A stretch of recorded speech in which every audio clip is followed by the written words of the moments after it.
Hey, everybody. Thanks for coming. Cool. I'm going to share a link that we're working off of related to the Gitcoin cart. We have an RWA cart for this space setup for the different projects. If you're not in the cart, once I share the link here, please let me know and I will try and add you real quick while we're getting going here. Stay open. How you doing? Hey, Timo, doing just fine. Thank you so much for the invite today. It's good to be here. Good to talk to you again. It's been a little while, but all is well. Cool. Do you guys have a grant? I didn't see yours in there. Oh, wait, is this just for folks who have? No, it's anybody. We're promoting real world asset projects that are in GR15, but I've invited anyone who's got WA projects, stay open to come and shill your project a little bit. So while we're getting going, why don't you tell everyone what you're up to? Yeah, absolutely. Thank you for this opportunity. So we are Stay Open. We have one of the co-founders up on stage as well, Steve Shvilsky, and our head of operations, Lauren Bowman. This is Jake McPhee speaking, community manager at Stay Open. We repurpose buildings into pod hotels for digital nomads. So for example, our first location in Venice Beach was once a sad office space that we turned into a 10-pod hotel, working on another project in Santa Monica, and want to create these places around the States, maybe even eventually the world at some point. But we are in the works of creating a membership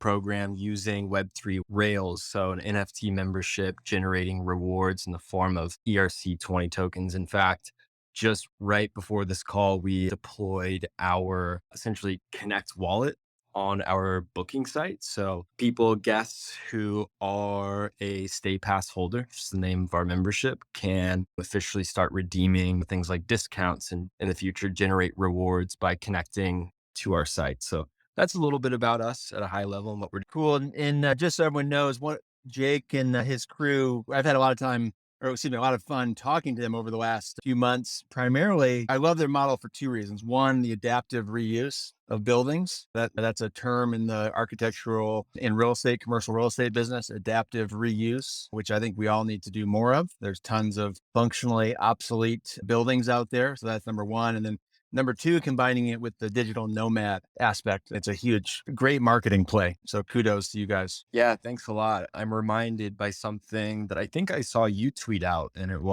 it's not about what you build.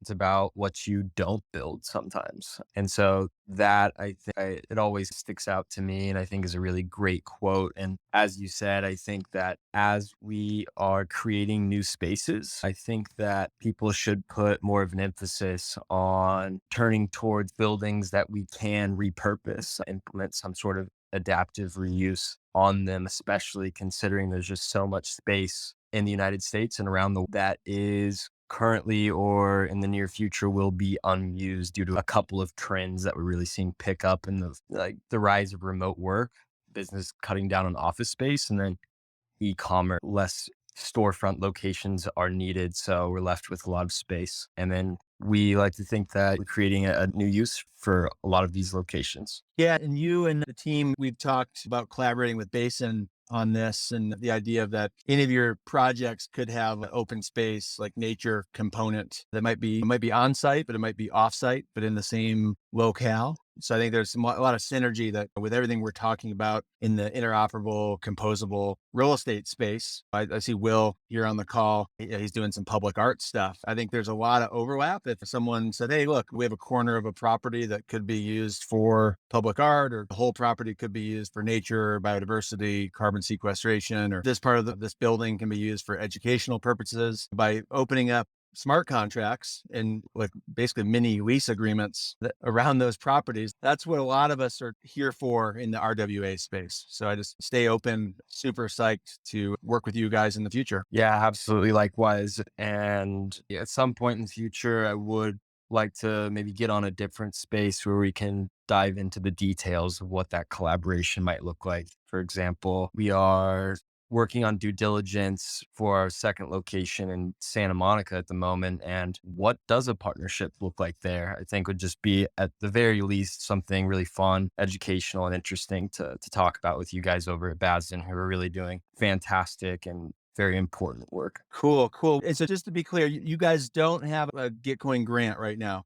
I just want to make sure. No, we do not. But is that something that we should look into? Absolutely. If you have any sort of public goods tied to it around blockchain, Web3, open source software, climate, they have decentralized science round, equity, diversity, inclusion. They have all sorts of different rounds or different side rounds, ecosystem rounds. It's a great way to raise awareness and raise funding as well. And it's fun. It's happening 4 times a year right now, quarterly. It's a great 2-3 week session of events like this, like cross-pollinating different projects and different people and learning about other people's projects. Like the grant, like the cart, for example, you see up there, the pinned tweet. I went through, or my team went through all the different grants in the round. There's like 3,000 or something grants that come up this round. And not all of them are active, but we did a search for real estate, WA, property, real world assets. And that's basically what we narrowed it down to. There's 27 that we found, and not everyone is going to be on the call today. And if you are on the call and your project is not in the cart,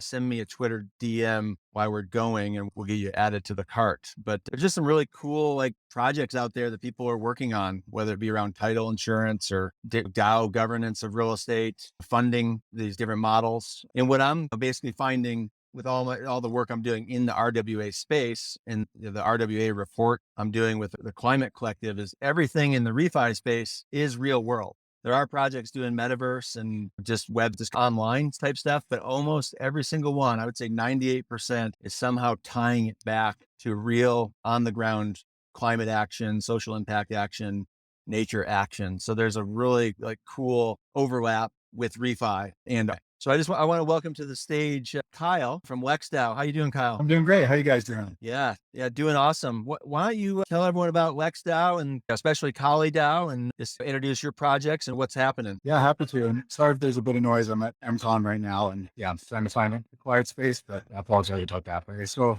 Lex DAO, we are a legal engineer guild. I think the only legal engineer guild I know of, but definitely the legal engineer guild Web3, and we make public good products like Ellie DAO or Korea, and then Hater DAO as well. So some real world stuff, real world assets. There's a big group that does real world assets, how it applies to blockchain. And then I myself within Lex DAO, I run the clinic Lex DAO, and the clinic is the services branch, and we help impact DAOs with legal various legal services. Now we're pretty young, so we offer limited services right now. We'll build out, but we'll build out pretty quick.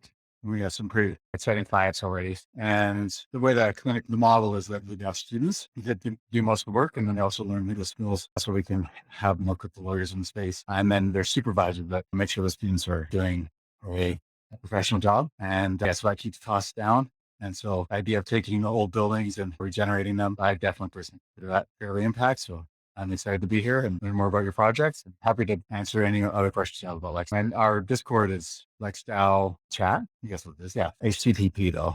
And then whether you can just hang out in the Discord, you don't have to be a member. And there's a lot of great help in various areas like NFT, how it relates to copyright, or a lot of real world assets and such. So feel free to just stop by and chime in if you want, or you can just read the posts. Yeah, the Lex DAO Discord is one of, I would say, the most active or hilarious chords that come to mind. Channels are all over the place. And if you've ever worked with attorneys before, they like to type, they can type fast. And there's a lot of smack talking going on in Lex DAO channel.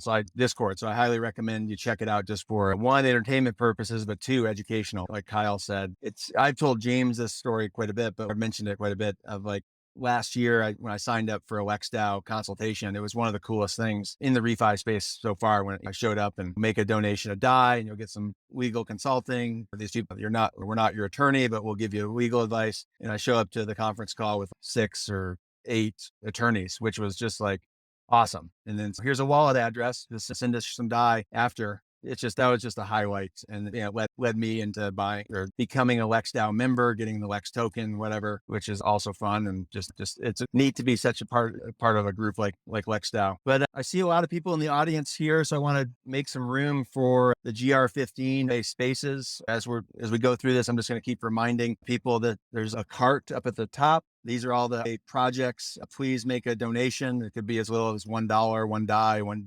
USDC. The quadratic funding really helps. But if you are in GR15, raise your hand or do a request to speak, and we'll get you up here. I see Ignacio and Alex and Will. I see EcoRise, Tim, tons of ReFi orbs. And then also, if you have a real world asset project, like I see Will here, some City DAO, just go ahead and send me a request, and we'll get you up here on the stage, and we'll go from there. The Web3 Beach is here. Hey everyone, thanks so much for the time. I'm not in RWA. We are in GR15. We're doing climate solutions, and so I don't want to take too much space away. I just want to mention that any contribution you're making to GR15 is just amplified so tremendously, and it really makes a huge difference for these projects. For example, yesterday I did $15 for different grants. It's not a lot, but it translated to 600 DAI in total that went to these projects. And then I did another one for $3, I think it was. So like $1 to 3 different projects. And that became over $100 a contribution. If you need to get any encouragement to do it, it feels really good when you see those numbers amplified. So go ahead and play with it. Cool. Tell us, since you're here and since you have a project in GR15, go ahead and shill it. All right. I appreciate that. So we're Web3 Beach. We're in Honduras. It's one of the small islands on the Bay Islands off the North Coast. And our goal is to accelerate Web3 education and adoption. And we're trying to accomplish that through we are accomplishing that through environmental and social impact. Something we're pushing really hard is the idea of impact onboarding. So that's a hashtag that we've been working on. And that basically is about trying to get our community to join the Web3 space, despite not having money to be able to invest in crypto, or we don't want our community to think that this isn't an ecosystem that's fitting for them. So we're onboarding everyone by participating in beach cleanups. Today we have a turtle hatching event. We do dives against debris. Just recently, we trained local teachers in emergency first response because we don't have an ambulance or a hospital. So trying to make real world use cases for the technology without the narrative of you have to invest to be able to participate in the ecosystem. Cool. Well, send me a DM to your grant page. I'll take a look at it. And if we can squeak it in the real world impact zone, we will. So I think we probably can, but just send me that link. Cool. Thanks for sharing the tips around GR15 and why you should do it and sharing about your project. That's awesome. Lots of other requests here. Kennedy is up here. How you doing? Hey, TMO. I'm fine and great to be here with all of you guys. Thanks for giving me this opportunity to speak. So hi guys, my name is Kennedy Nganga. I'm working with the team at Shamba, where we started out in GR13, which really supported the building of our ecological oracle. And now we are extending that into a dMRV network. And one of the things which we are thinking about when we think of a dMRV network is that we want to enable ReFi in parts of the world where it has not traditionally been possible because of the inaccessibility of traditional MRV. So looking at how new tools like satellite data, machine learning, AI, and all these others can be brought to bear to creating MRV that is based on digital technologies, and it is affordable and can allow all these kind of ReFi projects that are not typically available in the global south. So we have our grant app. I'm going to be sharing a link with Mo and possibly sharing it here on this chat. And we would appreciate your support in backing our grant. And we have a ton of data that is already available. So in case you're building in Web3 and you need to consume ecological data from our Oracle, get in touch. We would be happy to support any project that is building in the space. So thank you guys, and happy to be here with you all. Thanks. Yeah, no problem, Kennedy. Thanks so much. And Kennedy has been participating in the RWA Circle we have going on over at ReFi DAO. If you haven't heard, there's all sorts of founder circles happening every quarter over there. If you have a startup idea for ReFi or climate, nature, biodiversity, DeSci, whatever, definitely check out ReFi DAO and get in one of the founder circles. Get the support you need and traction and networking and whatnot. So Kennedy, I think your project is in the cart here, Shamba. Yeah. So just DM me if it's not the right link. I want to make sure you're getting participation from being here. So thanks for coming up. Thanks, Timo. Yeah, no problem. Thank you. And then let's do Alex from ReCommon, formerly Regen CLT. There's still an overlap for sure. And also Spirals. Welcome, Alex. Yeah, thanks, Timo. Glad to be here. Hello, everybody. My name is Alex Corin. I am one of the co-founders of ReCommon, which we were going by the name of Regen CLT. The regenerative community land trust model is an innovation that we brought to the community land trust model of land tenure that weaves in different ecological components and also accounts for rights of nature and indigenous wisdom baked into the governance of this land tenure model itself. And the grant that we have live on GR15 is for a commons credit working group. And the big idea that we're working towards there is that when land is taken out of the private speculative market and put into a community land trust type of entity, basically returning that land to commons ownership and commons management by that local community, there's immense value baked into that. It helps prevent gentrification from happening. It opens the door for just the proper use of land, the preservation of land, ensuring that land is used in the right way from generation to generation, and that anytime it exchanges hands, it stays in the context of what's best for the community, what's best for that place. So definitely stops in its tracks this extractive land use pattern that is so fundamental to many of the issues that we're facing today. And so it really felt, as we were talking to communities around the world, that continuing to peel back the layers of this onion, and you hit on these fundamental questions over and over again of who owns the land, who gets access to it, what activities are allowed there. And so the Commons Credit Working Group that we're raising capital for in this grant round is to create a methodology that can verify the impacts created by taking land and putting it into this collective perpetual stewardship entity, because we know it has value, and we think that this can be a really cool component of the carbon and eco credit and impact certificate stack that's emerging. And this could be the stewardship ground layer that ensures that any other credits or impact happening on that land is happening in such a way where it's preserved and can't just be sold quickly or flipped because somebody changes their mind. So we're super excited about this. We have a powerful team assembled to work on this and create this methodology, and it will be an open source methodology. So anything we come up with would be able to be used by anybody out there to value and hopefully fund the acquisition of land for community and ecological projects and return it into a perpetual stewardship commons-like entity. So that's my shill for our grant on GR15. We're super excited to be part of this list and with all these other real world asset groups. And yeah, feel free to shoot me a DM through my page here or through the ReCommon Regen CLT page as well. Happy to connect anybody, answer any questions, and would really appreciate your support. So thank you. Cool. Alex, thanks so much for the overview. I've had the pleasure of working both with Alex and with Charlie from ReCommon. We're having a lot of really neat philosophical debates, also Charlie Fisher in the mix around the commons and around when you put something in a trust and when you don't put something in a trust. And I'd highly recommend that people do some research. Everyone's heard about the tragedy of the commons, but there's a really good New Yorker piece called The Theft of the Commons, I believe is the title, that I highly recommend that everyone read. And it actually kind of debunks, based on the Nobel Prize winning research done around that, debunks that myth around private versus public ownership. So the work Alex and crew are doing is super important. And he mentions rights of nature. And so that leads to a perfect connection for Ignacio to tell us about endangered tokens. So thanks, Alex, and welcome, Ignacio. Hello, thank you for allowing me to be here. Hello, Alex. I viewed in the past through a talk with Aaron from Spirals. He sent me to one of your Medium articles, very interesting approach about climate change. And yeah, it's been a while after a low winter here in Chile.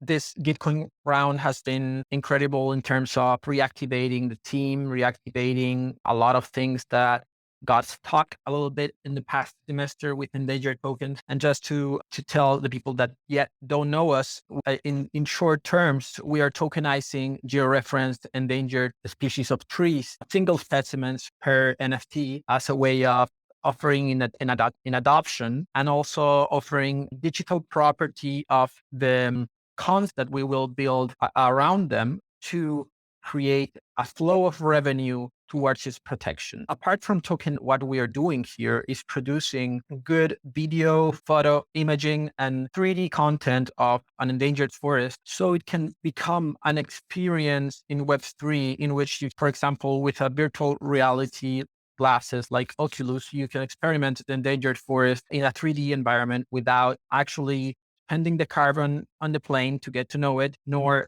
stepping the footsteps in that sacred place that hopefully needs to be protected. And why is this a need? Is because land in Chile is being depredated by big forest industry. And for the landowners to holding a piece of land that has endangered species within it is just a cost. There's no revenue producing within it. The incentives are towards cutting down the trees illegally so they can then farm the land and produce revenue from their land. So what we're trying to do is convert this concept of a tree as a liability and turn it into a biodiversity asset, not only through its carbon credits, because one tree may not be very significant regarding carbon credits, but 200 years old specimen that only holds 4,000 living specimens in the world, we need to do something to actually represent its real value. And we think Web3, NFTs, and can be the tool to do this. Does my microphone sounds okay? Yeah. No, it sounds great, Ignacio. Yeah, Okay. clear. Okay, great. We have this grant ongoing. We recently updated it with the roadmap. I think, Timo, I don't know if we have told you about this whole new concept of the virtual reality tour of an endangered forest, but that's the thing we're trying to focus right now, to actually produce this quality content that can be valuable for the NFT holders and produce a continuous stream of income that can support each forest. No, I actually have not heard about that, Ignacio. So if you can DM me the grant link so I can make sure it's in the cart. But yeah, go ahead and tell everyone what that is. What? Sorry. I have not heard about the new program you're doing. Oh, yeah. So go ahead and tell everyone what it is and DM me the grant link so I can make sure it's in there. Oh yeah, sure. It's basically working with 3D modelers that can do Unreal Engine 3D models for each one of the endangered specimens tree we are protecting. And then we build like the virtual reality forest. I think I explained it recently, but then you can pay the entrance to the tourist place in the crypto, and everyone in the world can access this like virtual place. And that way we can share it with more people and show how valuable it is. So is it going to be a full digital twin? That's the full, yeah. In first, we're going to produce cinematics because that's much more available for now with the resources we have now. But with the proper fundraising that we are now planning, we would be able to make the full digital twin to be usable in games, for example, or you can create different cinematics within the forest. You can sell the digital pieces of each one of the trees. And that's the concept of it. And with the money, we do reforestation around endangered forests. And that also can bring carbon credits towards the holders as a piece of revenue. So the idea is not donation for the cost. It's an investment in something that we are trying to create an asset from. Cool. Love that. The whole concept of it is an asset and it is valuable. And the more we can tell that story around it. Yeah. But say the name of the trees again. I always butcher the name. Oh yeah, it's a gomor. It's the name species, like the scientific name is gomor. In our grant, there's a link to the Wikipedia page of the species that we are working right now. In our roadmap, we already have another species that's similar to the redwood tree in the States, but it's like our own version of redwood, and those needs to be protected as well. So that's our next species in our roadmap. But we want to focus on the keules first, the Gomorthega keules species, and prove the concept, prove that it's something that can be done after we move to the next species. Cool. Keules. At least I won't butcher that part. Keule, yeah, keule. Keule. Cool. Well, Ignacio I would call him in ReFi. He was around last year in all these original spaces, doing a lot of stuff. So super excited to see his project back up and running. And I'm glad they woke up after winter in Chile. And so thanks for coming and excited to connect with you more, Ignacio. Yeah. It's great to see you. It's great to see you and talk to you again. As you said, this is a space when we began. So it's been great to feel the support of a community that likes the project. And I want to do the same for other projects, try to support them because that's what it needs. It's kind of projects that are not easy to support, in my opinion, in my experience as well. So one needs to put there the strength and the conviction that is something that will actually help and contribute to adding value and to climate change. So yeah, thank you for the space, and hope everyone can jump into our grant and at least give us a feedback if you don't understand something. That would be awesome as well. Cool. Well, Ignacio, DM me the right grant link so I can add it to the cart if you don't mind here in a minute. Sure, I will right now. Thanks. Sounds good. Thank you. All right. So we're going to hear from Cornel from ECORISE. Welcome. Hey, Timo. Thanks for the invite, and nice to see all these folks here in the group listening too. Yeah, thanks a lot. Yeah, so ECORISE, we've been building for almost a year and a half now. Been interesting to see how the ReFi space has developed over time. Yeah, so basically what we do is we want to be like a and ecological natural capital assets onto the blockchain. And so we incentivize and reward farmers and landowners to basically regenerate, conserve, and protect their land. And it's really about bringing the funds towards the landowner so they could start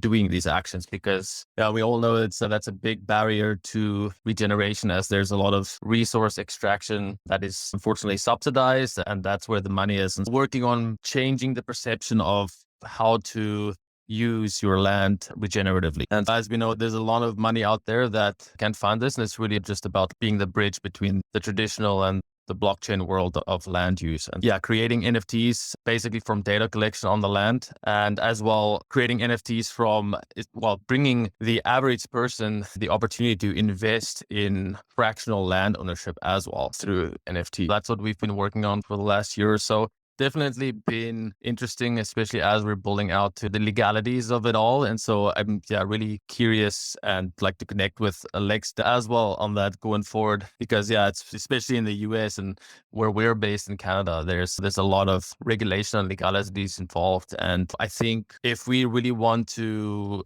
bring in mass adoption and scale, it's really working with these legalities and regulations to actually make it work. And so that's where we're all about. We want to bring in mass scale to this world and actually decentralize land ownership and stewardship, and like work what you're doing, Timo and Alex from Regen CLT. We've chatted a little bit too. I really appreciate that, as well as all the dMRV guys, and being able to verify the natural capital assets on all those lands, right? That is really, I think, where a lot of the mass will come once we can prove to the greater world out there that these natural capital assets are verified and prove their value. So that's a little bit about us. Cool. Well, there is the example, Cornel, of like why I love the Gitcoin rounds and doing these cross-pollination speeches or spaces. When like you mentioned Lex DAO, you're like, oh, great, I could talk to them. And I'm sure there's some Canadian lawyers in Lex DAO. And if not, I'm sure we could find some for you. And then you're talking about MRV and it's the dMRV. And we had a space earlier this morning around natural capital here in the United States. So all the more cross-pollination we can do, the better, and get the resources each project needs. So thanks for sharing ECORISE. And it looks like Ben just joined. I want to give Ben some space. Ben is the lead right now at Coin, and he's I would call him the chief instigator over there, making all this happen with an awesome team for sure. But Ben, I just want to say hello and welcome you up. Hey, thanks so much. Nice to see everybody here. Hey, Timo and Kyle and so many friends. Nice to hear some other fellow Canadians here talking. And I've seen my buddy John in the audience here too. Who's done a lot of work to help with this round. Just really excited to be in the midst of yet another pretty epic Gitcoin grants round, and happy to be of service on this call in any way I can if people have questions or if there's somewhere I could be of use. Cool. I think just a big thanks is in order to Gitcoin and Gitcoin DAO and all the different funding partners and ecosystem sponsors and whatnot. So kudos to you. And if people have questions for Ben, he's super responsive on Twitter and elsewhere, or you could raise your hand here in the space in a minute. There's still quite a few people I want to get through. Just as a reminder, we have the cart pinned up here at the top for real world assets. I just added another 4 grants that we've heard from, or people who have DM'd me that weren't in that original collection. So if you don't mind donating a DAI or 2 DAI to each of the projects or a few of the projects, that'd be great. And with that, looks like we have Sebastian. I want to welcome you up here. Hey, how's it going? Can you hear me okay? Yes. Okay, awesome. Hey, I'm Sebastian. The project I'm working on is Blue Morpha. So our Gitcoin grant is a climate solution, and it's a real world asset. So our entering argument is that we think that the ocean is one of the most underdeveloped resources on the planet right now. And whoever's going to develop that resource, it should be accessible to all, which is the whole idea of the decentralized space. And then 2, whoever actually does develop it needs to do it extremely responsibly for the environment, not only environmentally responsible, but also environmentally regenerative. And so what we're trying to build is not just something that is taking carbon to the environment in terms of selling people carbon offsets, but we're trying to build infrastructure such that people can actually a token that represents the infrastructure that is taking carbon out of the environment. So it incentivizes everyone who, instead of just offsetting your carbon per year by buying 20 tons of carbon on one of the exchanges, you can actually buy an asset that is consistently taking carbon out of the environment. And that kind of enables a project like what we're doing, which is specifically ocean carbon dioxide removal. It allows us to rapidly scale. And the climate problem that we're after, I think so many people are realizing more and more, it's only going to get worse. And so we have to be able to scale the solution. And unfortunately right now, the carbon prices aren't steep enough to actually stimulate that innovation. In the future, everyone sees that carbon prices are going to go up so much. And so there's all this interest in climate tech, but really at the end of the day, if you look at these climate projects trying to cut it out and figure out how to innovate carbon capture, it's still a struggle. And what we're building is floating solar panels, floating photobioreactors, floating infrastructure to grow macroalgae like seaweed. And we're trying to do it in as cheap and durable as way as possible so that we can eventually say for $300 or for whatever price it is, you can buy a token that actually buys the infrastructure that's floating on the ocean, taking carbon dioxide out of the environment. And so you're part of that climate fight. So that's what we're building. So yeah, sorry, you guys still hear me? I can. Very cool. Yeah, thanks. Sorry, I was like waiting for someone to say something. Oh, sorry. Yeah, I think we broke up there. Sebastian, thanks so much for sharing about Blue Morpha. I added it to the cart, to the collection, or it will show up here in a minute. But I'd like to make sure you're connected with Gordon from New Atlantis and Julie Poland, who's doing a bunch of really cool blue carbon stuff. So if you want to DM me separately, there's also some work being done over in the Regen Network around stewardship and practice-based methodologies, which a lot of what you said to me aligns with this new kind of, hey, let's pay people day by year to steward and take care of the ecosystems and to pay the people doing it. So lots to unpack there. So thanks for sharing. Yeah, awesome. Thanks for having me. Yeah, no problem. So I'm going to we're going to keep going through the GR15 grantees. Up next is Sylvie DAO. Hey, everybody. Thanks, Timo, for having me up here. Really enjoyed a lot of the talk that was shared here around impact certificates, bonds, and really how to align with the time horizons of nature and nature-based solutions. On that, we're working on, which is a tree stewardship protocol. We're doing a lot of MRV stuff around truth, but also trying to solve the economics around the unit economics of trees. So shout out to the angry teenagers. I just got have a call with them. They're doing really cool stuff with reforestation. Also have to shout out the Uganda project, similarly also involving schools and trees. And so Sylvie is really looking to build tree Legos for these types of projects, whereby we can help commit funding to reforestation at the per tree basis and only release that funding on a performance basis. So we've architected the tree life cycle and define various milestones to support that life cycle. We're not in smart contract yet, but we have built an app in Web2 that helps gamify a lot of this, as well as build a library of species-specific tree methodologies, because really there's 50 to 60,000 tree species out there, and we need species-specific techniques and best practices. So yeah, the Gitcoin grant has helped us scale in Kenya, where we're connecting 100 schools to a multi-million tree planting effort to save Kenya's last rainforest. Thanks for having me up here. And I'm having trouble supporting grants. I wonder if anybody knows if the Polygon network is not working. My card is ready to go, and I've only been able to fund 2 Ethereum projects not on Polygon. So if anybody can speak to that, I'd appreciate it. Thank you. I have heard others having the same problem. I'm not sure what is causing it, but I've definitely flagged it with the tech team. Yeah, sorry. Hopefully that doesn't continue to be an issue for you, but I personally just been donating on ETH main and also on CK over the last couple of days. If I get any updates, I'll definitely post about them. I'm not sure what's going on there. I don't think anything has changed on the back end, but definitely the platform is being stretched to the limit right now. There's been a lot of activity. Yeah, just something to keep an eye on. Thanks for raising it. Yeah, thanks. And maybe this is a Polygon-wide problem because I couldn't even use Polygon's bridge. My intention was to bring some money into the Ethereum layer, and the bridge wasn't working. So yeah, Cheers, guys. May not have anything to do with our platform. Web3 is a big wacky world, but yeah, we'll definitely keep monitoring it. Thanks for that.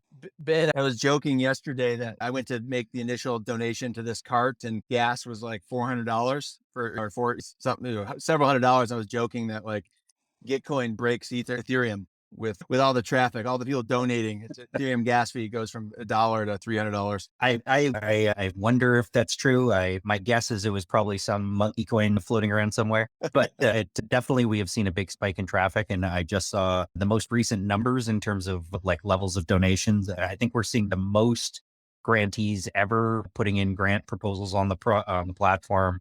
We definitely have the most rounds we've ever run, 17 rounds overall. And I think we're pretty much on par with the number of donations we got in the first day and in the first couple of days, which in the last round was the highest ever. So I think we're right neck and neck with kind of those record-breaking numbers, which is amazing to see in the midst of a bear market. So yeah, big ups to all of you for all of that. Yeah, no, that's really great to hear, especially since May, the whole summer. It is refi summer though, so there's no better time to build and get all these projects going and launch. But that's good news to hear the volume's up. So up next, we have Ben from the Angry Teenagers, a really cool NFT project. Welcome, Ben. Yeah, thanks so much. Can you hear me all right? I'm never quite sure whether my microphone's working. Sounds like it is. Yeah, great to be here. And Ben, just a quick word that it is amazing to have Gitcoin in this ecosystem and it's at the center of it. It's just, I can't think of any parallel in other areas of life. It's quite amazing to have this crowd matching, crowdfunding program right at the heart of an ecosystem. So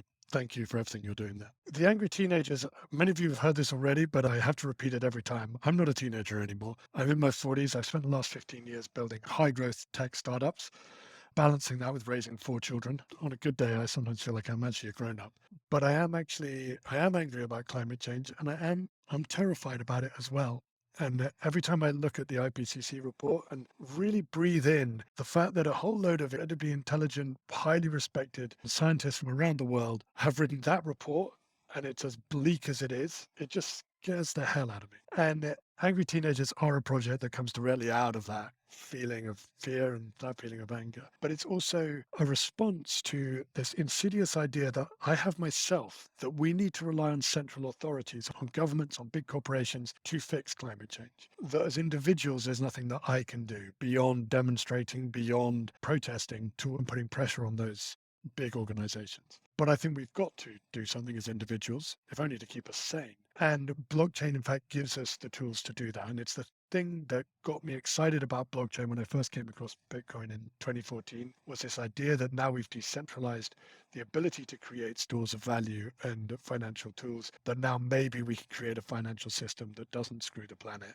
and allows us as individuals to take action. So that's what got me into this. The way that NFTs, the Angry Teenager NFTs do it, they bring destroyed land back to life with the help of local communities and in a way that can massively scale. So when you buy an Angry Teenager NFT, your money goes into a specific unique square of land. The NFT updates with photos and data as that piece of land back to life as a forest. And so you can actually see the impact that your money is having, making a beautiful change in the world. And it's really important that we tighten that feedback loop for individuals using their money to do good in the world, that they can see that in visceral detail. Because if we don't reward people with that sense of how their money is impacting the world, then they're not going to keep doing it. That is the sadness of human nature, but it's something that we can address with these NFTs, with the technology that's now available to us. Another thing that blockchain allows us to do is that the NFT holders maintain direct control over all the funds raised at the mint. So 100% of the funds raised at the mint go into a wallet that is controlled by the vote of the NFT holders. They release that money to the project coordinator as the project coordinator hits different milestones. And so they have to present evidence of hitting the milestone, and then the funding is released for the next milestone. And what that does is it means we've got an on-chain entity that controls the purse strings, ultimately controls all the funding, but we have a real-world organization that can sit within real-world legal structures, and it can be accountable in all usual legal ways. And it gives us, the on-chain entity needs the control of the purse strings. It also needs that total visibility over what's happening in the real world. All of this, the smart contracts and the legal contracts, we're open sourcing. So we want this system to scale. In creating the technology and the legal contracts of the Angry Teenagers, we've created a system that other people can use as well. We also, in the Angry Teenagers teenagers are creating a brand and a kind of consumer facing product. So we can either talk with other projects, and I was talking with Jimmo just now about this. We can work with other projects that want a funding stream. We can also just pass over all the contracts and legal contracts to other organizations who want to create their own branded products. So yeah, that's the overview. And I guess the bottom line here is that Angry Teenagers are about not waiting for governments and big corporations to solve the climate catastrophe, about being empowered as individuals and as a community, which I think is so much about ReFi that is exciting. Yeah, thanks, Ben. Personally, like the angry teenagers, like it's visceral, right? When you hear those words, and then the idea of like art and NFTs, and to me, that's like what NFTs, to a certain extent, were designed for, to create the change and then drive funding, not just to speculate on and create a bunch of fake money in people's wallets, but actually to drive real world impact. Like, I think you guys might nail it. And I'm hoping you do, right? There's Endangered Tokens is another one also that we're seeing, but like the idea of like art and passion and excitement, and then goes to on the ground. I was just talking with Jimmo about this. We had a call literally just before this one. That in a way, I see NFTs as art as almost the MVP use case of NFTs. Like, NFTs are an incredible technology that allows us to build so much. And the idea of putting a JPEG on them and getting excited about that was version 0.5. And what made that work was that the NFT allows a community of people with a shared belief to put a price on that belief and to have a token that demonstrates that belief to the world, and that can put a price on how much they value those shared set of beliefs. But I think that us and many other projects are now doing is building on that to back that NFT, connect that NFT to something in the real world. And the real world is ultimately non-fungible. Every piece of land in the real world is non-fungible with every other piece, which is why we needed a non-fungible token layer to be able to truly represent it. Cool. Keep up the good work, and everyone check out I'd like to chime in here a little bit if I can. Yeah, I'm really looking forward to the legal documents that you're going to share publicly. That's one of the things we try to do in ours, publicly share our legal documents. We're also putting them up on GitHub so people can fork and we can have that open source. Awesome. I'd love to. Yeah. Perfect. I'd love to contribute them to that. That sounds awesome. Thank you. Yeah. And the things that the devs use. And in general, I'm really inspired by all the different projects that are happening here. It's given me a lot of faith in us all moving forward. And I'm looking forward to where we can to help smooth out some of your speed bumps at the clinic and in general. So yeah, many of these projects, I hope if you need some legal assistance, it's free or really low cost. You'll be working with law students, but also help on the education side of this. Do DM me at any point in development.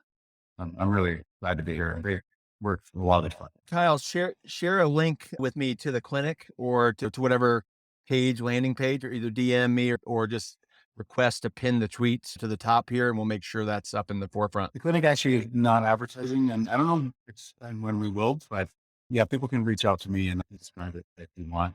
We learn a little bit more, but actually at this moment, we're having enough clients, so I was pretty cool, trying to catch up for ourselves. But fall, we expect a bunch more law students to come through our doors, and so we'll probably be able to get on more clients, especially if we're a little bit over our skis right now because the clinic's only been around for a few months and we're growing fast. Just for the moment, just send me a DM if you're interested, and I'll just stay tuned. A great way to get into opportunities with the clinic is the newsletter, Lex DAO, and so that's what I'll share with you. Yeah. Cool. Speaking of documents on GitHub and legal engineering, we have the chief Tater here in the audience who's going to tell us about the Tater DAO and the core of the stack in the RWA work that they are doing. Thanks, Timo. Appreciate you having this and always being so supportive. And thanks, Ben, for your efforts. Appreciated that as well. Yeah, I'm Nick, and evidently I'm Mass Tater, according to others in the group. Yeah, we've had this issue that we've been looking at for real estate on chain, legal and technical primitives to bring real estate on chain. And we think it's a necessity because it's the foundation of all sustainable efforts to shape climate solutions. Most of it is grounded in real estate, right? Offices, factories, solar farms, homes, whatever, all of that is a real world asset that touches real estate. So the low hanging fruit that we've come up with is for climate solutions it involves LED lighting, solar power, biomass, soil capture, etc. All of those including building a sustainable home or farm or other form. It all happens in real estate. We think that Web3 startups are in need of this ability to find real property, especially in the climate solution space. And so we've worked with the friends at Cali DAO, who have brought legal entities to DAOs to create these LLCs that we can actually track as an NFT. We can embed an LLC in an NFT, which would be allowed to transfer ownership. This would be important for anybody who is, you've got a climate solution or climate DAO, even climate startup, being able to transfer ownership and knowing that this is a step removed from title, right? The LLC can hold title to property, and climate DAO or BASIN DAO or any of those could then purchase the LLC or nonprofit DAO of some sort. There was a regenerative agriculture and a regen project that purchased a huge lot down in a huge parcel down in Santa Barbara, and you can find that on taterdao.com. And it's on the Arbitrum net right now. And Will, who is our main dev, who's here, thanks, Will, is working on bringing us over to Ethereum. But you can see this NFT that has all this accurate land classification data for this regen project down in Santa Barbara County. So this is a lot of different information, but we believe that the composable smart contracts and NFT standards enabling ReFi, DeFi, etc., will allow climate solutions to tap into this $1 trillion worth of liquidity and unlock new business models, which are a necessity for climate. We've heard, I don't know, I can't recall who it was who was talking about the issues related with carbon and carbon finance. So that is, it's big, but it's slow. It's not maybe the low-hanging fruit. And we think the low-hanging fruit is the real estate. And you could just you could add a sensor, right? And have that sensor from an agricultural product, water sensor, that would allow the NFT to serve as you could point to it, allowing the NFT to serve as this treasury asset for a DAO. Donors and other parties could wayfind the location, the deed, the boundaries, review any important documentation, and all of this is going to have to be done legally.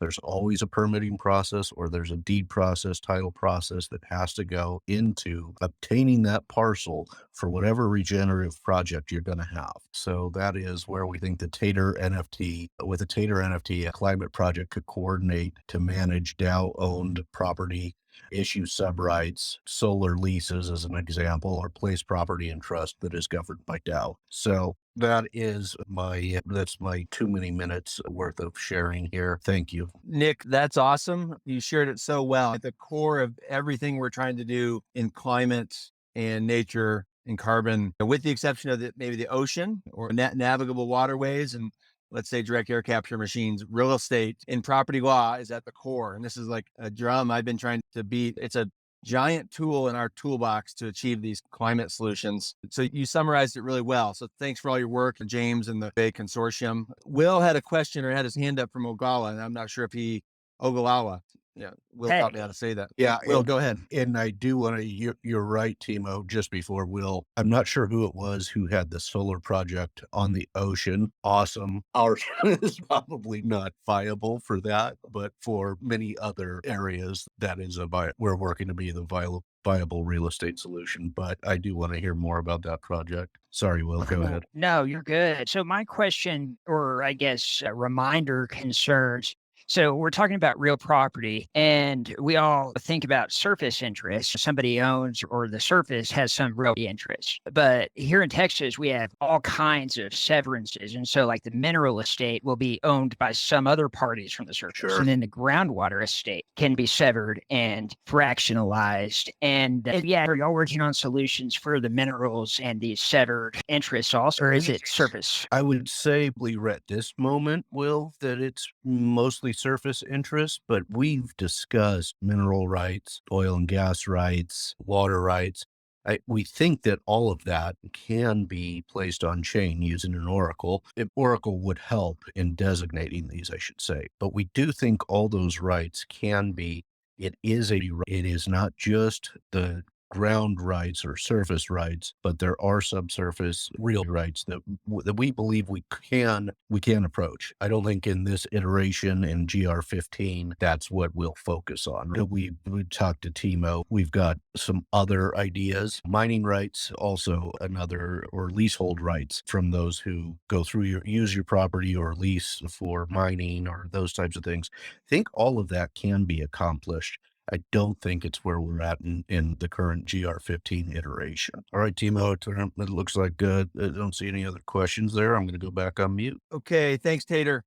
Chief Tater Nick there, Master Tater. So Will, some stuff that's happening related to Tater DAO and Kali DAO and Lex DAO and Cougar DAO and BASIN DAO, all these different real world asset projects. And we've been working on the BASIN stack for ReFi, but what we've been drumming up this week is the RWA stack, which actually the BASIN stack would sit on. And the RWA stack would be the base layer, open standards, open framework, completely open source, non-branded that anybody can use. And it would, if you had an idea for a subsurface rights or air rights or legal or title, like the BASIN stack is obviously working on biodiversity and water quality, water quantity, social impact, carbon and whatnot, habitat. But the RWA stack would be like the base layer that other like DeFi apps, we see a use case for insurance, debt, equity, like Nick talked about with the liquidity. Super excited in all the people here, all the real world asset projects here.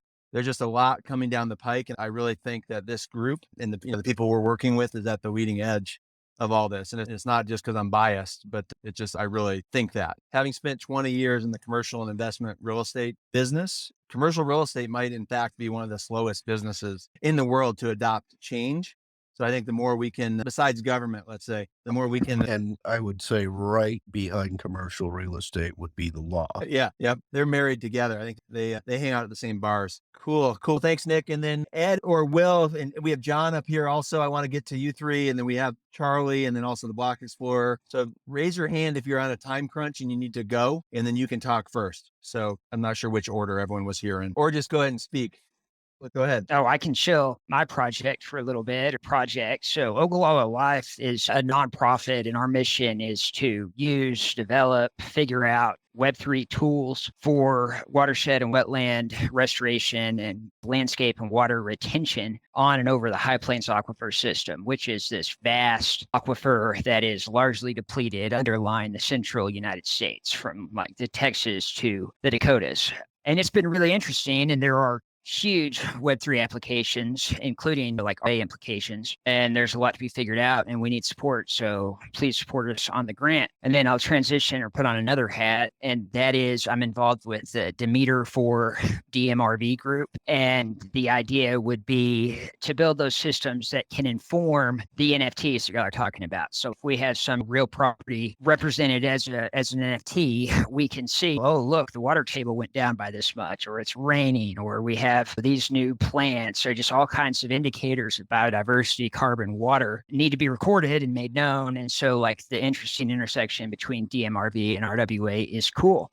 And that's it. Thank all y'all. I'm honored to be in these conversations. There's some really neat, smart people. And just so people like Kyle, just so you know too, Will is also an attorney. So I keep trying to get into Lex DAO. I don't know if Will's got his Lex token yet, but maybe we can keep persuading. Maybe the Tater can persuade Will to join Lex DAO. Yeah, I meant to, but then Tara took away all my money and I haven't gotten back to it. So I'll get to it. Go ahead, Kyle. Okay. Well, yeah, we have worked towards membership, and that's actually a great way to get involved with Lex DAO, and it's used to get to know people. So some of our more consistent contributors started out there during Lex DAO working for membership. So keep that in mind, and definitely the clinic supervisor. I'll add, I think what Kyle was saying there is, if it was a little unclear, Mike is at least messed up on my end. You can work towards membership in Lex DAO, and I didn't mention that Lex DAO certainly Tater as well. So cool. So it looks like Block Explorer. How you doing? Either Kyle or Cash behind the mic, I bet. Yeah. Hey, Timo, it's Cash. Thanks for having us on. Thanks for all the great showcasing of the projects. We're really honored just to have talked with a lot of you guys already. We just had the Angry Teenagers on our podcast. We've had Ogallala Coffee Carbon Collective. We had BASIN. We just interviewed Gitcoin. So we're really finding impact projects in the blockchain space and social impact projects Really love any support. I've already taken some notes of a few of you that have talked today. I'm going to reach out directly. The Master Tater, I'm actually down in Santa Barbara. I'm the president of the Central Coast Green Building Council board. So I'd love to hit you up offline and learn more about what you guys are doing in Santa Barbara. And yeah, just really grateful to be in the space. I get inspired every day when I interview projects like all of yours, because there really are these tools that are being implemented that can solve some of these massive issues. So really humbled to be here. And thanks so much, Timo, and love what everyone's doing. And you guys, is your grant still active this round? Yep. We're active this round. Yes, sir. Okay. So DM me the link. I'm going to add it to the link we have at the top, just as a reminder. If you haven't donated to it yet, or if you can at some point, just add that collection to your cart, and a die or two would go a long way for all these awesome real estate, property, real world asset refi projects. And the Cash and Khalon, great interviews you're doing. If anyone's here listening, like Coconut DAO, Eco Wealth, Will, even your project with City DAO, reach out to Khalon and Cash at the Block Explorer, and it'd be great to get you on their episode or their podcasts and spread the word about your projects. Yep, please do. Thanks, Timo. Yeah, thank you for coming. John, how you doing? Doing great, sir. Appreciate you having me and holding the space. First, just really want to appreciate you. I know back as far as at least GR13, and maybe we were even doing it before that, but I remember in GR13, you kicked off the round and we're just like, here's a collection of 50 projects I'm going to support right now. And I hope we can all do the same, and really got a giving circle going on GR13, and I know continue that on and 14 and now on 15. So I really appreciate you for spearheading and the strength in numbers, which I think is important because we're all really stronger together. A few things to note while I'm on stage. So I can put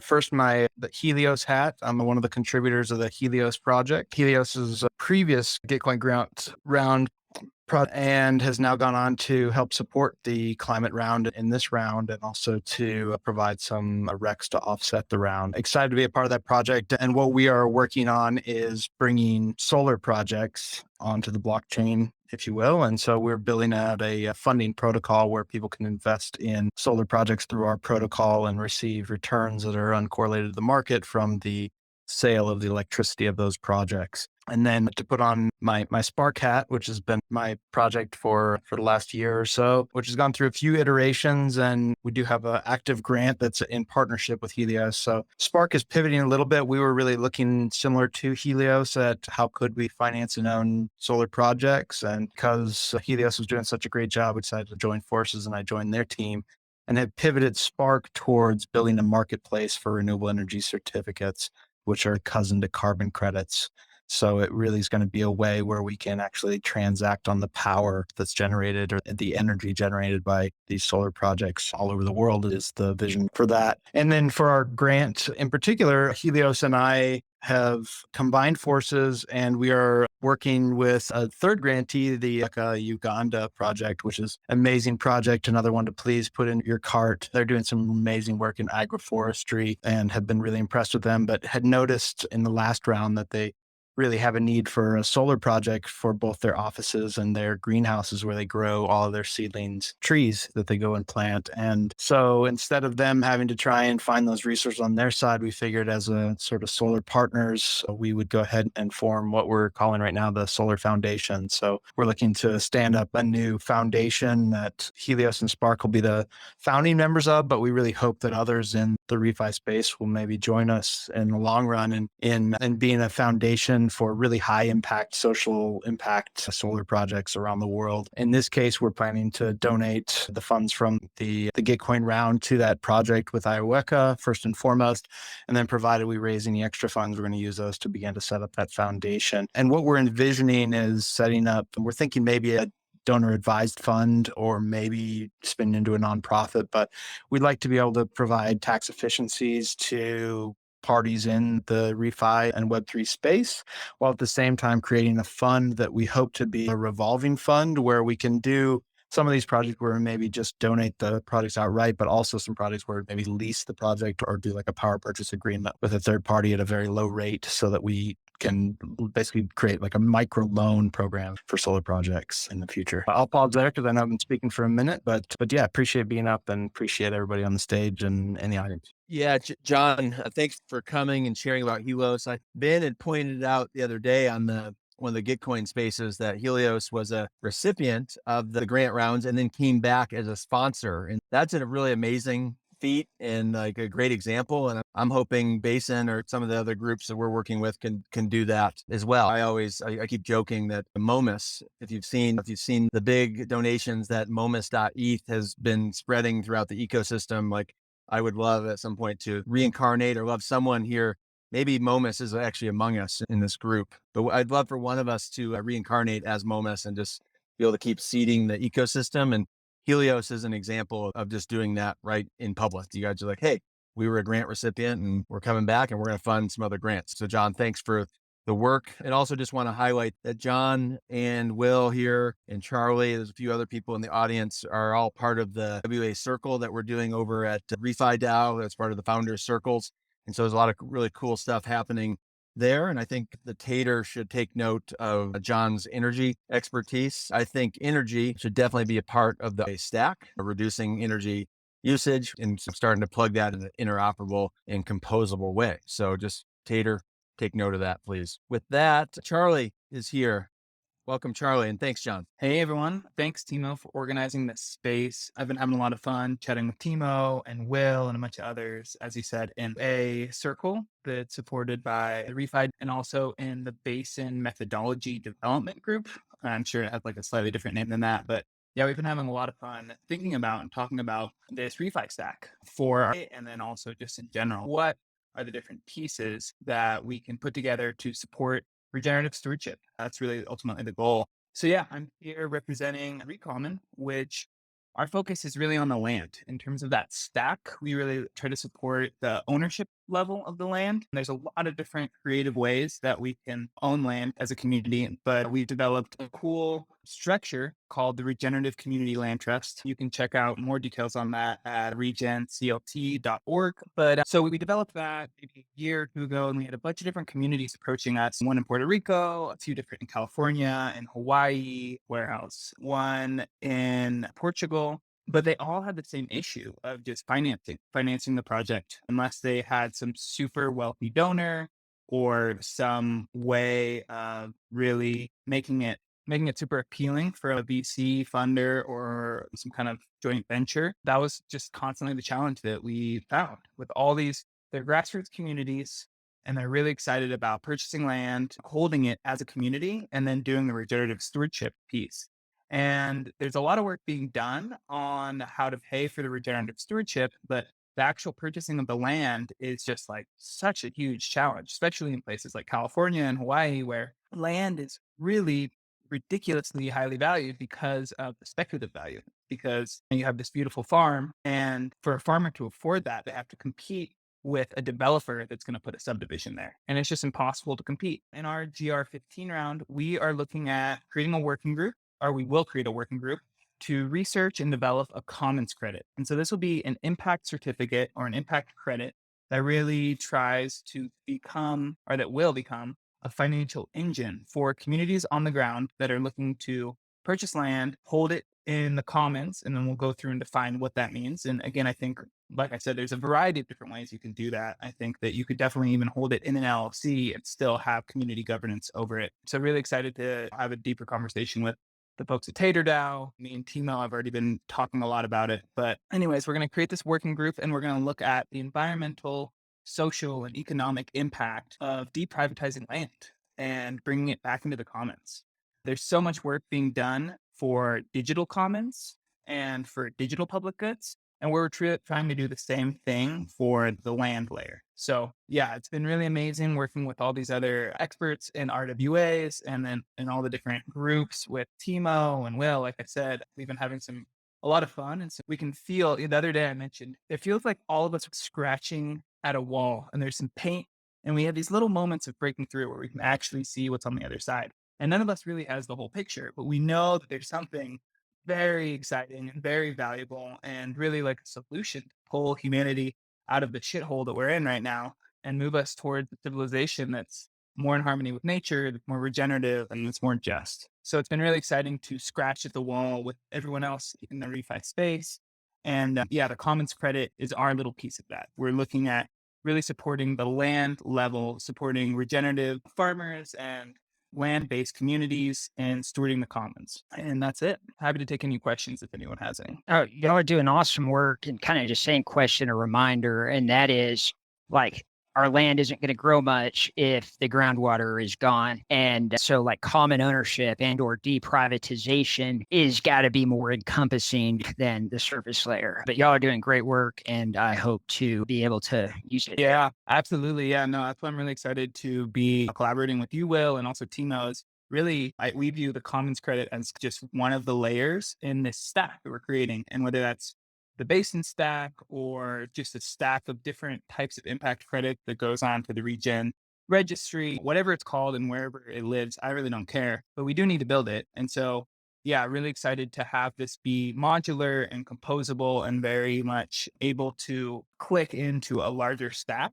And yeah, like I said, so that this is like the beginning of that research and development of the methodology. We don't have it all figured out now. And so the idea of this grant is to get some funds to pay a really amazing research team that's coming together. We have two different PhDs. One is Charlie Fisher, who works with the CLT Innovation Group, and he's studying out in Oxford. And then we have another amazing PhD student in Denver. And so the idea is to, research and really like dive in and figure out what are all the different elements that makes commons really thrive and work. And I think there's been some really amazing foundational work that we can lean on, especially Ostrom's principles for managing the commons. A lot of us in ReFi are familiar with that, but also like the 8 forms of capital, and really trying to tie together all the different pieces that make it possible for community to flourish. And that's really, at the end of the day, that's what ReCommon is all about. We view resilient communities that have a viable food shed and watershed and that have their own electrical independence as sort of a life rafts that are going to be able to survive the fucking crazy climate catastrophe that we have hurtling our way. And so we view ourselves as like the tool makers or the supporters of these life rafts. And I think in a lot of ways, all these different projects are that. But that's what we're really excited about, is creating the tools and creating the legal frameworks and the financial engines to support these resilient communities. Because I think sooner than we would all wish, these communities are going to be absolutely vital for our survival and for human culture and human civilization to be able to survive. So yeah, I think that's something that we've been playing with. Is people are so caught up in digital wealth and wealth on the stock market, but at the end of the day, community, food, healthy food, clean water, and energy are going to be the commonwealths that really matter. So that's what we're here to support. Cool. Love it, Charlie. And I love all the stack use. I don't know if you were here earlier when the big consortium is going to name the open standards and frameworks the RWA stack. And I love the idea of, we got BASIN stack, we got ReFi stack, we got Regen stack. There's a lot of stacks. We're just stacking pancakes over here instead of Satoshis. But some you brought up, Charlie, a lot of really interesting nuggets in there. But I'm just, of course, want to make a joke about attorneys and law. And with all the different attorneys involved in this, who would have thought that attorneys are going to save the world?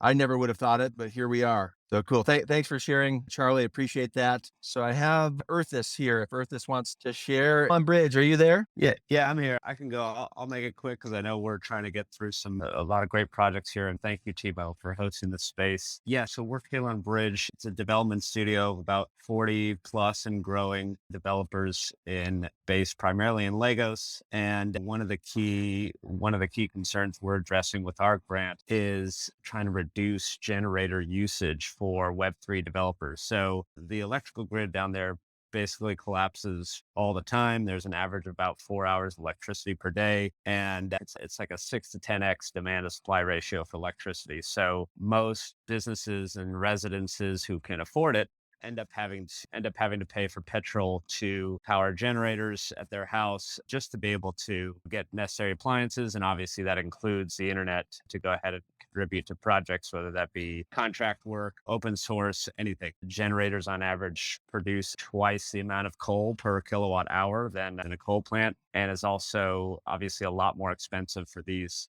developers against the backdrop of other concerns: accelerating inflation, rising petrol costs because of the conflict in Ukraine. So all these kind of compound to just make things really hard for digital economy workers to access the internet. So we've actually started subsidizing some of the workers there with these kind of basically micro solar installations out of a company called Lumos. And so our grant has immediate impact from day one, and we've already seen the ones who've been starting to use it have about 95% reduction in reliance on their generators. And typically in even the sunnier months, it's basically 100%. So they don't have to pay for petrol. They don't have to have pollutive generators going on. And most importantly for them, their earning potential goes up quite significantly because they're actually able to have steady access to all the great bounties and products that are out there. This grant goes directly to each one of those systems. They're about $600 a piece. There is just like what you'd see one in a developed world for camping that would power outdoor appliances. These ones are just powering these resident where a lot of the Web3 workers work from home. It also eliminates their need to travel somewhere just to be able to get access. This has a huge traffic problem. It's very densely populated. And then extending this out a little bit further, today with this grant round, we're mainly looking to subsidize as many of the developers and talents as we can with these systems. But going forward, there's no reason why we couldn't also fund a hub. There's actually a project called Talent City, they built a special economic zone literally just for getting one of the major benefits is having a completely insulated environment from the grid where they have 24/7 access. But then the other really big problem here is there's just simply no credit markets. So the amount that a lot of these folks are paying on for petrol could easily pay for a solar installation there's just no credit markets there. So with basically digital economy workers in the area, we're starting to think more and more about, hey, how can we create some kind of on-chain credit market based on GitHub contributions, for example, or just any of the number of reputation and on-chain resume projects that are out there, and start opening up credit markets for potentially solar financing. So that would be obviously the grand ideal, but today these grants go directly towards the purchase of these systems, which has been a huge help for relieving the burden on the developers there. And that's it. And thanks for the space. Cool. Yeah. I'm glad your grant got approved, and it's nice to see it there. It's just as a reminder, it's up there in the cart, a collection on one of the shared tweets. If you don't mind just donating a die or two to all the projects or some of the projects of your choice, every little donation helps with quadratic funding. So thanks. I think that's Angelo, right? Behind the mic. Yes, this is me. Yeah. Okay. Angelo. Yep. Cool. Yeah. So thanks for coming and thanks for sharing. That's awesome. A real on the ground impact. Looks like Madhuban maybe from Carbon Laces. Is that you here? I'm not sure. And then how about Eco Wealth? How are you today? We've seen you around a bunch and heard from you this morning, and not sure if your grant got approved yet, but go ahead and share about your project. Yeah. Hey, what's up, TMO? Thank you. Yeah, we got approved. We're not in the climate round, but our dev is working on it. DM me the link so I can add it to the cart. And if it will do. Yeah, and if you're, just as a side note too, if you're here on the space and you're not in the cart, but you're in the GR15, DM me your Gitcoin grant and we'll put it in there. And there's a few others here in the space real quick. Coconut DAO, some others who have projects. Neil, I'm not sure if your project's active this time, but if you have a project you want to come up on stage, just send me a request to speak. But EcoWealth, sorry, go ahead. Yeah, thanks. So this is EcoWealth.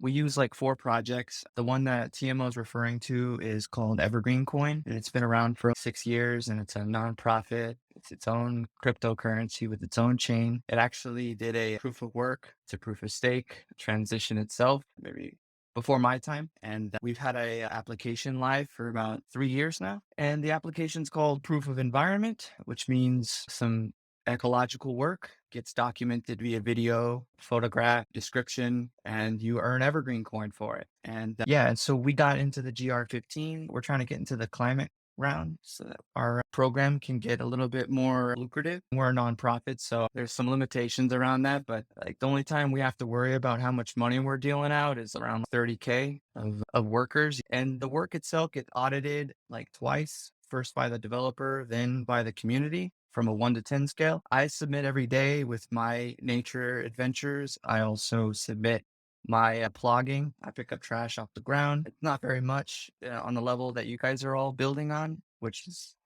totally like admirable. And if you guys need somebody to do something like on the ground level, a little lower level. I'm available sometimes, so I'm down to do all kinds of environmental work to develop this space. And you can check out my Twitter handle right now. And I did it a proof of environment, and you can like it if you like or share it. That'd be cool. Thank you. Hey, if you DM me the link to your grant, I'm working with Ben West and with Gitcoin on getting everything approved in the climate round. So if you DM me the link to it, I'll make sure it's on our list. There's probably a chance that it just hasn't been reviewed yet because we do have still a long list that we're trying to get through everybody as quick as we can. Everything will be retroactive to the climate round as soon as the tag's added. So you don't have to worry about that. Keep hustling out there. But yeah, and the same for anybody else in the space. If you need any help with your grant, feel free to drop me a DM and I'm happy to help. John, that's awesome. That's a perfect example of why I like holding these spaces because like that use case, exactly. You happen to be on this call with Eco Wealth, and here we are, and getting problems solved. So just Ed, you've been up here for a while too, so I want to get to you. But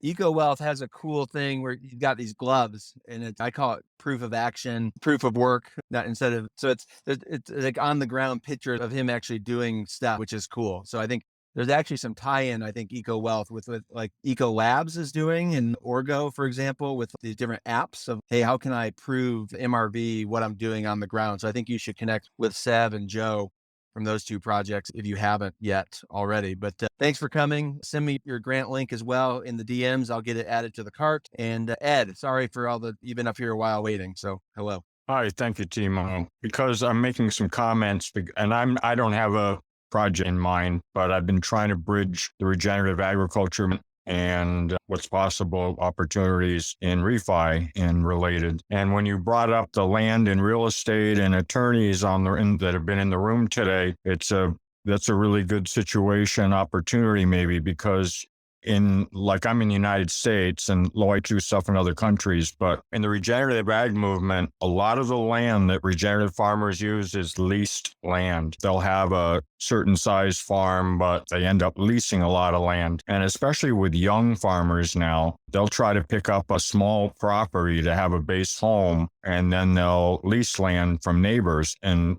actually, the leasing works pretty good in a lot of situations because a lot of those people that own those properties may be elderly now, or they just didn't have a large enough piece of land to be able to survive on. So it makes for a good situation, except in regenerative agriculture, it takes some time. Most of this land has been conventionally farmed. And so these people are coming on and they want to regeneratively farm it now. But they have to do a lot of work to transition that land from conventional to regenerative and get it functioning again properly. And so the lease agreements, the tracks, all that sort of stuff is pretty tough. And it's not easy to get help with that sort of thing, even though it really benefits. And of course, a lot of the people that own these lands, when a regenerative farmer comes on and really explains what they're going to do for their property, they're really excited about that. In fact, I've heard numbers of stories where people had thought about selling to development, and then they had a regenerative farmer come to them because they didn't maybe like all the chemicals and everything being sprayed right next to where they live, especially if you're an older person. So they get pretty excited about it and decide, I don't really need to sell, so I'm going to turn it around to a regenerative farmer. And I think that's probably the case in many parts of the world, could be rather similar situations. It just isn't practical for a lot of people to buy the farm or to buy that much land. Even if they can just rent a farmhouse, it just makes a lot more sense than trying to buy a property. So I just thought I'd bring that opportunity up. Thanks, Timo, and everybody in the room. Yeah,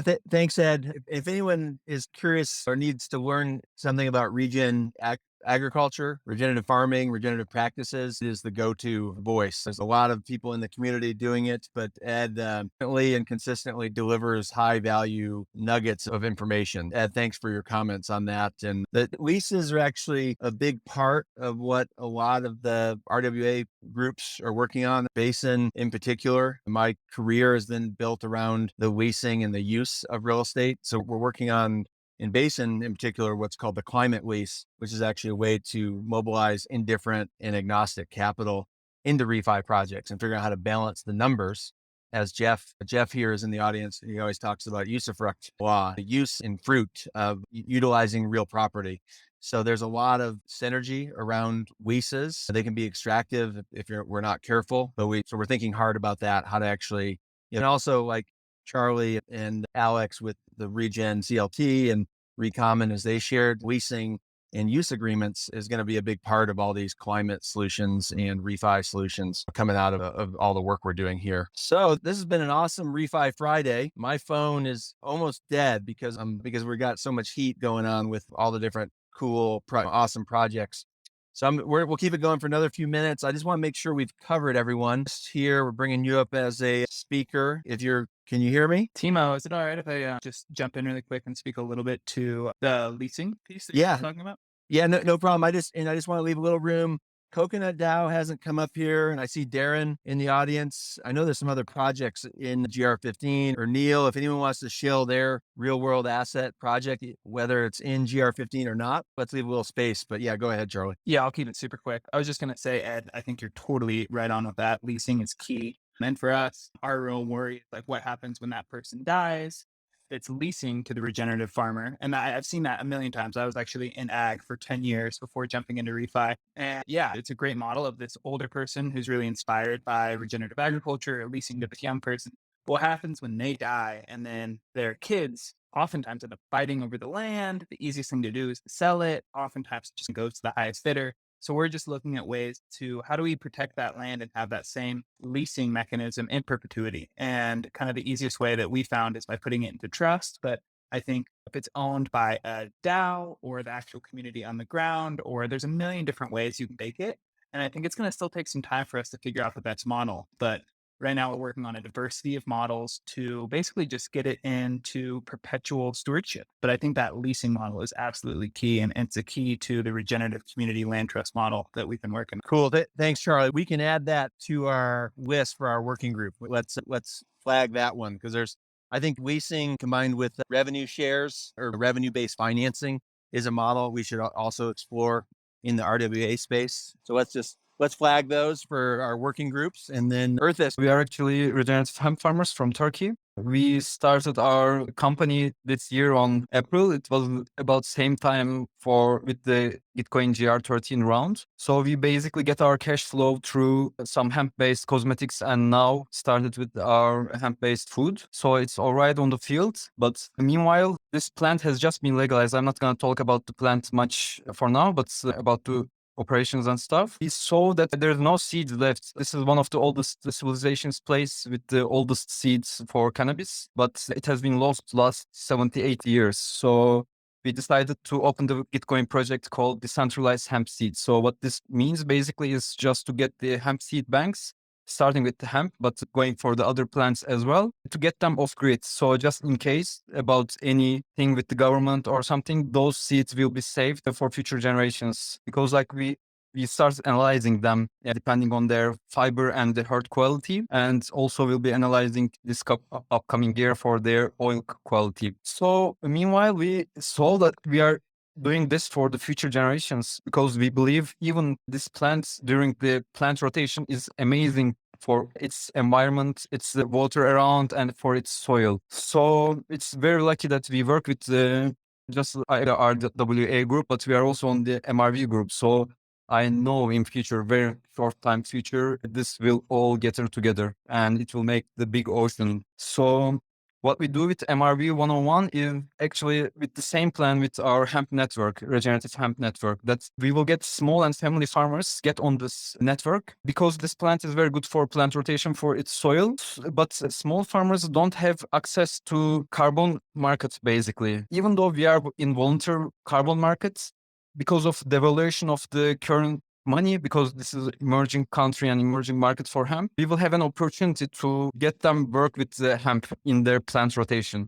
So what we 101 and together with artists, we hope to achieve getting the farmers hemp in their plant rotation. I don't want to talk so much about, but we are working on a software now. It can verify the location just by a mobile phone. It's around a couple meters for small farmers, but we reached the up to 26 to 15 centimeters high sensitivity. So with this verification of MRV applications, we will be able to get the validation to reward-centric tokenization. That's the dream, actually. So with GR13, we achieved get our seed bank off grid. Basically, we bought just some fans, some second-hand solar panels, get the electricity build up. I get a little fridge. Of course, this was actually just a symbolic. Otherwise, we keep our seeds in, of course, hemp seed bags. with this GR15, we hope to achieve to get an online module for younger generation. Because we were in a camp for 10 days this last couple of weeks with 5 young kids, like between 18 to 55 years old. And we gave them the regenerative agriculture education. But we saw there much missing points on the theoretical part. So we decided to get the education online, at least some part online. Then after they graduate, they get certificate with NFT. So with this chance, we will get them on Web3 also. Like, I know this is an emerging country, but we have to, like, anything we do, it's getting much more like a butterfly effect, even the small things. So we get them finish the module online, and then we will get them to our farm for hands-on training. So this is the dream now. And this happened like in 5 months. Like, we are still working, producing real stuff, but now our focus is on younger generation and education. Thank you for listening. I know this was quick, but I took much more time than I supposed to. Sorry. That's awesome. Love MRV 101. And it's great what I love so much about crypto and blockchain and ReFi is it's global. And I know we have time issues, but working with projects like yours across the world is super cool and exciting. And that's the global coordination we need to solve this. So thanks for sharing. I got your grant added. I think just double check that to grant cart, make sure it's there. If it's not, me. Let's hear from Coconut, and then Darren is up here also. So let's keep rolling. Hey guys, I'm happy to be here. As Charlie said, land preservation is something that is very important. Sometimes it's very hard to people to hang on land and to preserve land. And that's one of the use cases of coconuts. For example, once you create a coconut farm, you at least have 25 years of healthy trees that are going to be producing revenue for producing and habitat for animals and bees, and sequester carbon from the earth too. So that's one of the use cases, and that's one of the ways how you can use a coconut plantation. As some tweets that I have posted in the last weeks, a coconut farm can also double as a forever fund.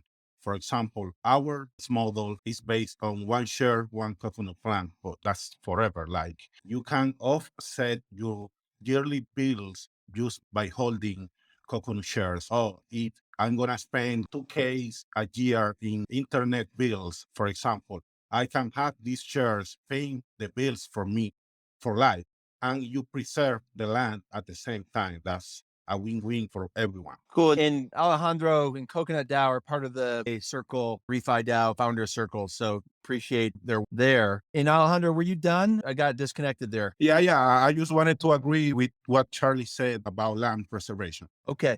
So, sounds good. We'll keep up the good work. And I think I got your grant added here as well. We'll show up here in a minute. And Darren, welcome. Yeah, thanks. Hey, what's up, guys? Yeah, I've got a couple grants in this round. One of them is for the ReFi Bootcamp, which is where we teach people about all things ReFi, and which I was honored to have a couple people here participate in, including John and Gmo. And then new for this round, I just got this one active. It's a Regen knowledge graph. So it's a kind of a backbone database for just connecting the people, the projects, but also the assets. So that's something that I'm thinking about in relation to real world assets, is basically like indexing real world assets on chain to make them discoverable. So yeah, just basically the idea would be that all these real world assets, they can be indexed in a database and easily searchable, findable, discoverable, and more valuable. So yeah, you can find these in my profile, and yeah, appreciate any donations. Thank you. So Darren, would love to explore that more. That Tater and actually James and Farm Mapper and BASIN, part of the work we're doing,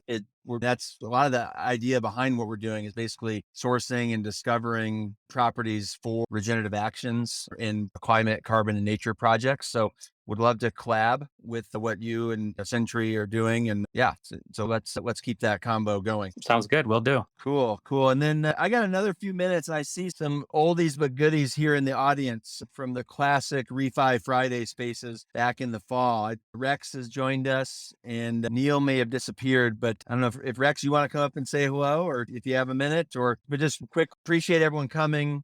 Love all the energy, the enthusiasm, the creative thinking, the networking. It's just really awesome to see. I've said it before, but I feel like we all are at the leading edge of this movement and excited to see it become something and linking it to real on the ground change. So if you haven't already, look at the pinned tweet for the collection. RWA meets ReFi Coin GR15 grant collection. One click, add all those to your cart. Do a die, 2 die, 10 die, whatever you can to all the projects or some of the projects goes a long way with the quadratic funding. And also, if you don't mind sharing this space, it's been recorded. If you don't mind sharing it in your Discord, your Twitter, your Telegrams, whatnot, share the recording, or at least share that link, the collection link. That would be super awesome. But let's see, here's Rex. So welcome to the stage. If we haven't talked before, I'm one of the co-organizers of the ReFiSummit. We had an event in Seattle between 150 to 200 people, and you can see it at ReFiSummit on Twitter. And we published videos of all the talks and content from that event. And we're planning another one next year. So we've already had a number of sponsors coming in for that. And we're still talking through the exact details, and we haven't made up our minds, but it'll be sometime next year. I love the real world assets topic because I think that this is the crossover point that really makes sense. I think during the bear market, maybe a lot of people got scared off of assets that had some floating value. I was like, I like this ape because it's just cool, and I'm willing to pay $200,000 for it. I think there's less of that now. Who knows? Maybe that will change. But with the real world assets, it's this token is equal to one tiger or something. And I see this is the intersection between the areas that I've been interested in historically, which is IoT, TinyML, microcontrollers, and the blockchain. And that has to happen through oracles and observers, technology from Chainlink, XYO, because if you're going to put these real world assets on the blockchain, you have to have some kind of way to prove that they really exist. So I'm quite excited about that. I think with the action the White House has taken to start building a national ledger, or I believe that's the direction they're heading, of natural capital, maybe we end up in a world where all these things are real-time validated with some sort of sensor technology of one kind or another. And then you can prove that this asset, this animal, or this water source is something that is mirrored on the blockchain like a digital twin. So thank you. And unfortunately, I missed the first part of this talk, but really love to see these. Cool, Rex. Love that. And is Proof of Elephant still up? Oh, yes, it's still up. It's been joined Saga, and we just launched our new website innovator program. So that's been very distracting. Cool. I think it's a good spot to end. Rex, thanks for all your work on the ReFi Summit. Excited to see more ReFi Summits and events. We hope to have one here in Carbondale, Colorado at some point. But Proof of Elephant was a joke, but serious. I think I just used a proof of attorney, proof of lawyer jokingly there. I just hashtag that. So maybe we could do a website for that. But proof of elephant, proof of whatever we're trying to create, proof of water, proof of species, proof of whale. Like I think there is a world where this stuff exists and it can be MRV'd and valued. Check out the Mara Predator Conservation Product. They're pursuing this. Cool. Share if you don't mind, give me the link or at me and I'll share it with everybody. Cool. Wherever you are in the world, thanks for listening. Thanks for supporting public goods and funding public goods with Gitcoin and the GR15. And thanks for supporting ReFi and real world assets and all the crossover. Kyle, thanks for co-hosting and coming from Lex and sharing everything that the Legal Engineering Guild is doing. Cool. With that, we'll end it. Enjoy your afternoon, evening, maybe morning, wherever you are in the world. And we'll see you all on the interwebs. Thanks, everyone. Had a lot of fun.